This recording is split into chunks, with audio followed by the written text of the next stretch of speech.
Maglalakad na naman ako pa uwi ng bahay.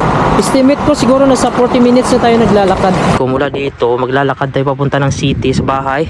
Ayun po yung city, yan. Tapos yung Nok City, ayun pa po. Napakahaba nitong hagdan. Pababa. Ayan. 13, 14, 15, 30, 31, 32. Nasa 200 steps na po tayo. Ito po yung nadadaanan natin. Doon po ako kanina, yun. Daan po tayo sa pedestrian lane mga kabayan. Tingnan yung mga sasakyan, oh. Uminto sila. Tingnan nyo yung bato. Ngayon mga kabayan, maglalakad na naman ako pa uwi ng bahay. Ito po yung project ko dito.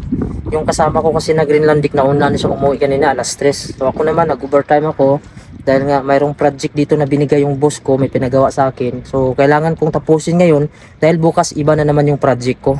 O ngayon maglalakad ako mga kabayan, no? Medyo malakas-lakas yung hangin at maulan. Ito po yung project ko. Mula dito maglalakad tayo papunta ng city sa bahay. Ayun po yung city, yan. Likod pa niyan mga kabayan, no? So, siguro estimate ko mga 5 kilometro mga kabayan, lalakarin natin.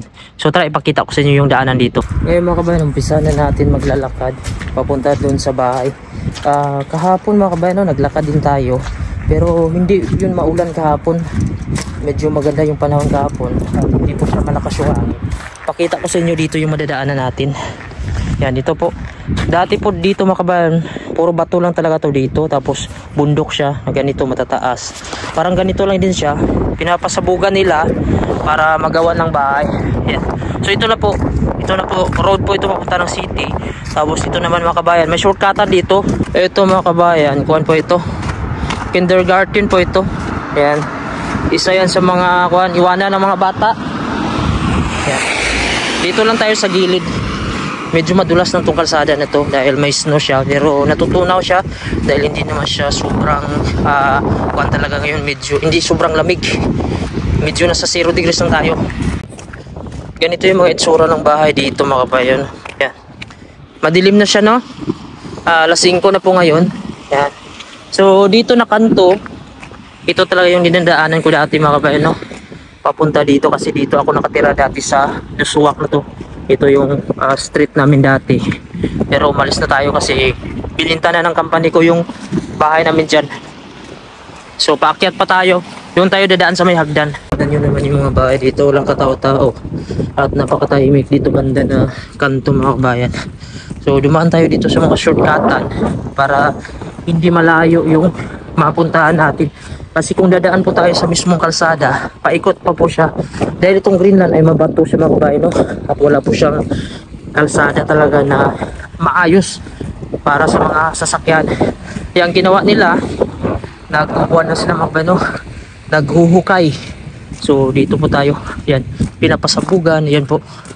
Shortcut tayo dito sa mga bahay. Wala namang problema dito mga kabayan kahit saan ka pumasok dito ng mga kanto. Kasi wala namang mga aso dito.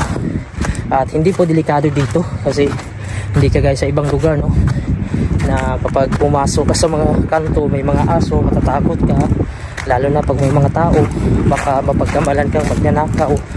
At siyempre iniisip mo din minsan yung safe mo kapag napunta ka po sa ibang lugar. Kaya ito po yung nadadaanan natin. Doon po ako kanina, yun, yung project natin, yung mic crane na yun. Tapos ito yung baba natin. So dito tayo dumaan dahil may shortcut to dito. Yan. Napakasimple lang po ng mga bahay dito. Tingnan nyo. Pari-pariyo lang yung design. Kahoy lang siya. At hanggang first floor lang siya mga kabayan, no? Yan. Dito ka nakatira banda na area na ito mga kabayan. Medyo ma-homesick ka dito lalo na kapag install dito. Kasama yung pamilya mo. Dahil paglabas mo, wala pong magandaan, wala mga grocery store. Walang ingay. Hindi kagaya dun sa amin na sa city kami, pag lumabas kami malapit ng grocery store, tapos maririnig mo yung mga ingay ng tao, sasakyan, kaya medyo hindi ka din mapupur doon. Mahirap dito pag nag-snow dahil magapang yung mga snow dito sa bahay. Naranasan ko na dito tumira sa banda na area na ito mga kabayan. Tingnan nyo yung bato, dati ganito din yung kataas dati dito. Pero dahil nga binabahayan, pinapatayuan, mas kailangan nilang pasabugan, puro wasakin itong bato na to para mapatag lang, magawa ng kalsada at magawa ng bahay. Ito naman medyo